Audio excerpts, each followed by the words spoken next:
I'm Rod Hennessy. I've grown up in Western Canada, born in Westlock, Alberta. I've raced and trained harness horse since I was 14 years old. Got my driver's license at 16 in Regina, and that's all I've ever done.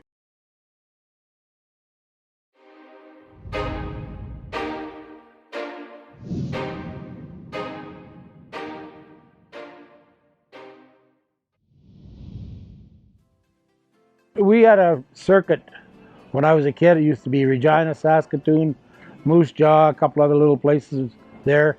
Then later on in the fall or late summer, we'd come to Calgary, Red Deer, and Edmonton. And as time went on, it just became Edmonton and Calgary year round, and it became a very good livelihood at that time. Century Downs has been a very good place for me. I insisted on opening it up, grand opening with a mare of mine and runner. She went through the ribbon. I won the very first race there at Century Downs that day, and I've been very successful at this track here. It's been very good to me. As in influential and story people that come to mind, when I was a kid, there was a man named Norm Temple. He was stabled beside my dad's stable in Edmonton. He ran maybe the classiest outfit ever in Alberta and Saskatchewan. And, so he had a little influence on me trying to keep things hung up, which I don't do very well.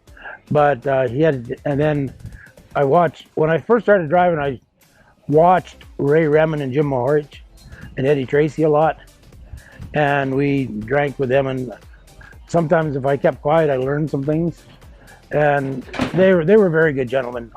They were the best there was here at the time. And they helped out me as a young kid very, very well. Ever since COVID hit, it's been extremely, extremely tough on everybody in the backstretch.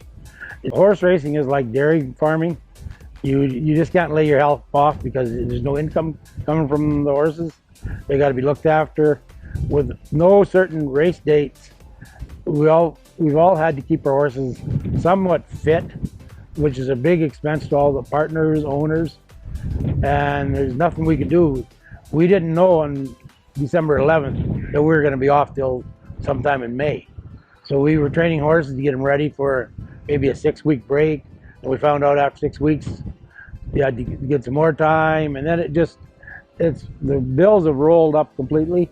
We've had some great help from our association with the feed bills on some of the horses, or pretty well anybody that needed help. They brought feed at a discount price.